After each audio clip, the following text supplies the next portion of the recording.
सहरांचल अपेक्षा वर्तमान ग्रामांचल में कोरोना संक्रमण व्यापार लगी। से परिप्रेक्षी में ग्रामांचल मानक सचेतनता निमंते आवश्यक हो पड़ी। से आभिमुख्य नहीं बौद्ध जिला युव रेडक्रॉस पक्षर कंटामाल ब्लॉक विभिन्न ग्राम यथा खटखटिया, सिंदूरपुर, जालपाली, दमामुंडा, गहीपिटा इत्यादि ग्राम में डाकपाच यंत्र साहाय्य व्यापक सचेतनता करा।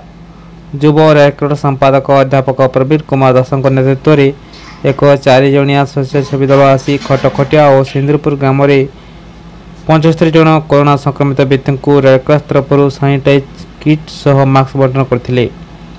समस्त आक्रांत परिवार को सचेतन करने रोगी को किपरि संगरोधरे रही चिकित्सा एवं परिवार अन्य सदस्य मान किपरि नीति पालन करेंगे से उपरि मार्गदर्शिका प्रदान करथिले।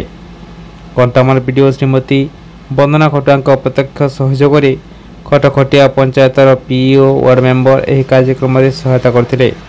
खटखटियार आशाकर्मी भगवती छत्रिया और ममता पशायत प्रचंड खरे मध्य घर घर बुली स्वच्छासेवी मानक जिनिस बंटन में सहायता करथिले।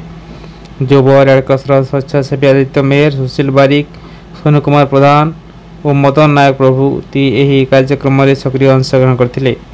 इतिमध्य जड़े वयस्क महिला को अम्लजान परीक्षा करी बहु कम थिबारु श्वास नेबारे कष्ट अनुभव कर आंबुलांस साहाय्य मेडिकल पठाଯାଇଥିଲା।